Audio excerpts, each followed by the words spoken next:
Salam sejahtera, terima kasih karena bersama dengan saya di Nazilin Unity Channel. Isu paling hangat pada malam ini ialah pendedahan pembangkang tunggang teruk kes Zara. Terpaling tahu hingga fitnah orang lain. Sebelum kita teruskan laporan ataupun tulisan daripada Norman Redzwan ini, saya nak kongsi dulu dengan anda semua satu entry hantaran di Facebook yang ada kaitan dengan kes Zara Khairina. Hari ini saya terkejut melihat satu entry di Facebook. Dalam entry itu meminta derma daripada rakan-rakan parti tersebut yang hadir himpunan untuk Zara. Dan apa yang dibuat macam biasalah. Tin Milo mula beredar. Aduh, kesian kan? Isunya himpunan Zara. Tapi ada pula nak minta derma. Derma sana-sini. Tin Milo pun beredar. Itu sebabnya ada yang menulis akhirnya jadi himpunan Tin Milo. Begitulah kisahnya tuan-tuan. Kita baru bercakap tentang mereka yang memungut derma ini. Dan derma itu pula disalurkan kepada bendahari program. Yang mana rujukannya konon untuk Zara. Mereka akan adakan himpunan ini pada 30 Ogos pukul 9.15 malam, Changlun. Sebelum kita teruskan ulasan yang hebat ini, mari saya perkenalkan dulu kepada anda semua. Ini terapi imun transfer factor for life.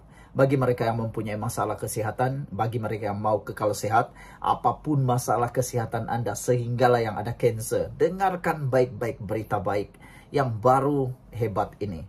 Ini terapi imun yang meningkatkan daya imun badan kita sehingga 400%.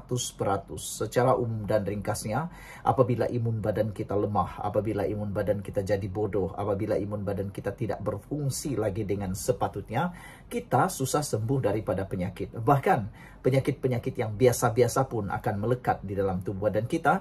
Kita berulang-ulang kena penyakit dan paling teruk sekali kita kena autoimun.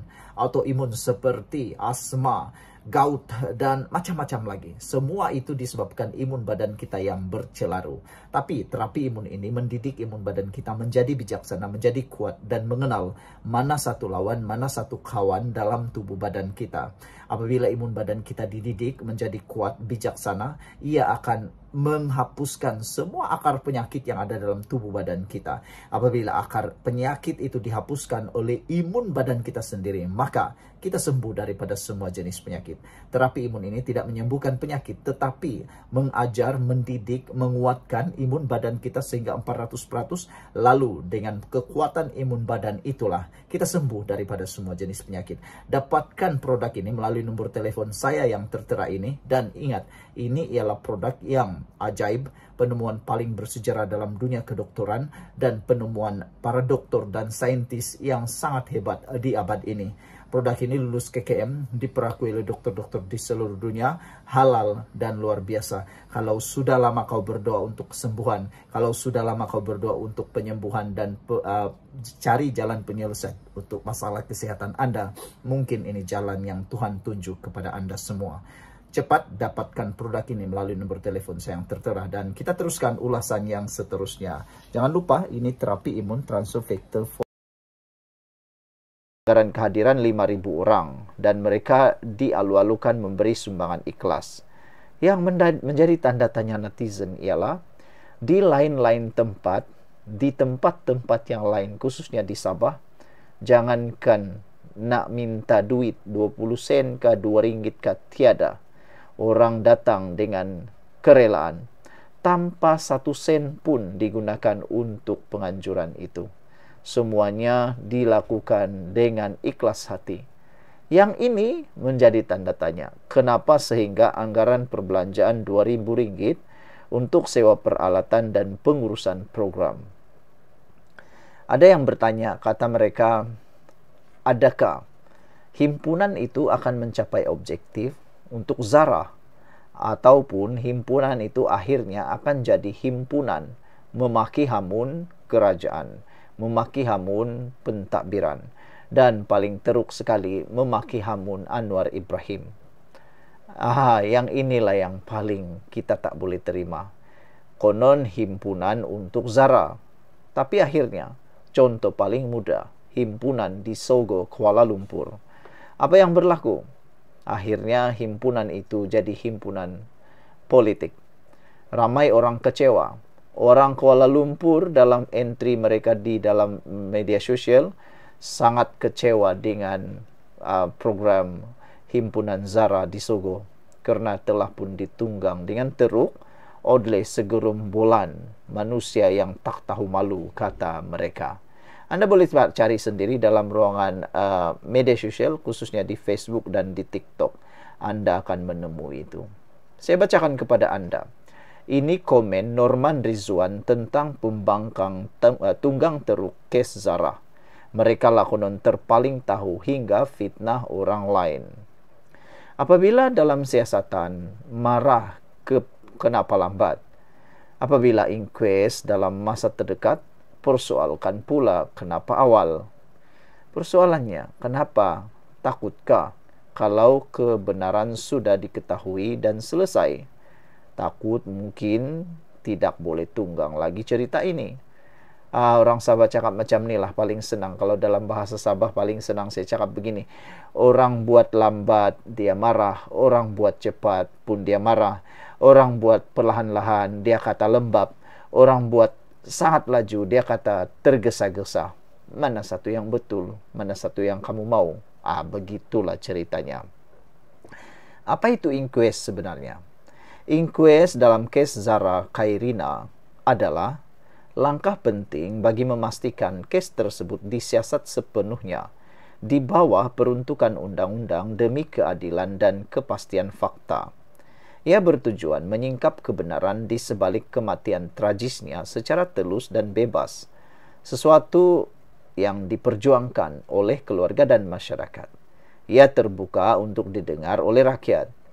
Tapi yang herannya di parlimen, ahli parlimen Hulu Terengganu bising, kenapa pihak berkuasa lambat? Tapi rakannya dari Kota Bahru pula mempersoalkan pula kenapa terburu-buru buat inquest tersebut. Macam-macam jenis gila di dunia ini, kata Rizwan. Apabila PDRM dalam siasatan bising, mulalah terpengaruh dengan ramai yang terpaling tahu di luar sana. Apabila polis beri penerangan, pertikaikan pula polis. Tak percaya. Jadi, kamu nak percaya si penglipur lara kononnya Zara dimasukkan dalam mesin basuh.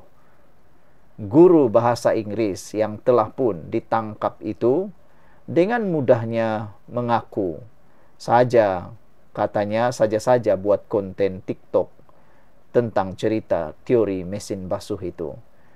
Tapi yang mengecewakan, video itu mendapat jutaan tontonan rakyat Malaysia dan mereka pula terpengaruh tanpa soal siasat, tanpa berfikir kritikal dan tanpa berfikir logik. Bayangkan berapa banyak dosa wanita itu perlu tanggung. Semalam saya nampak satu komen dalam ruangan media sosial.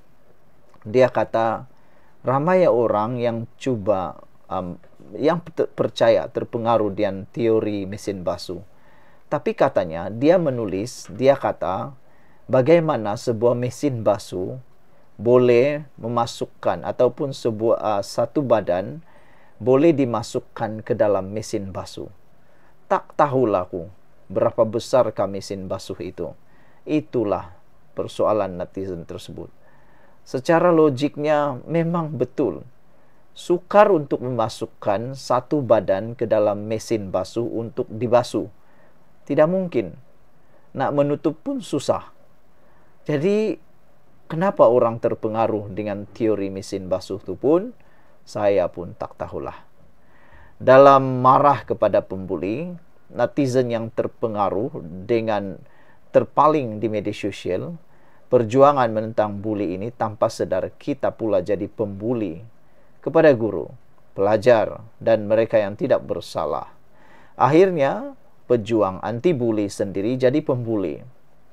Baru-baru ini juga ada satu saranan, ada satu cadangan, ada satu rancangan Kononnya para anti bully ini berjuang di hadapan, mau buat himpunan di depan sekolah. Sekolah yang terlibat. Yang ini ramai orang tidak setuju. Bayangkan pelajar yang sekolah di sana tuh sedang menghadapi SPM tidak lama lagi. Anda berhimpun di hadapan sekolah itu pasti akan memberikan kesan trauma kepada pelajar-pelajar itu. Bukankah itu mengganggu? Buat apa kamu berhimpun di hadapan sekolah itu? Macamlah sekolah itu boleh mengubah keadaan. Tak logik, sangat betul-betul tidak sesuai apa yang dicadangkan himpunan konon mau dilakukan di hadapan sekolah itu. Nasib baiklah tidak dapat sambutan. Apabila polis beri jawaban kenapa tidak dilakukan postmortem, mulalah netizen bergaduh sesama sendiri. Sebab itu, Islam ajar kita tabayun, kata Norman Rizwan. Sekarang yang buat macam fitnah, yang hentam Menteri Fadalina, tiada rasa bersalah dalam dirikah? Kalau rasa Islam, pasti akan berasa bersalah, kerana terlajak tahu hingga fitnah orang lain. Jadi mula hari ini bersabar sedikit hingga awal bulan depan, apabila kes dibawa ke mahkamah. Jangan buat dosa kering, suruh menteri turun yang tidak buat kerja. Tapi makan gaji buta, elok saja nak mati dalam perjuangan politik pula. Sekian untuk kali ini, jangan lupa tinggalkan komen Anda, tekan butang subscribe. Bye-bye.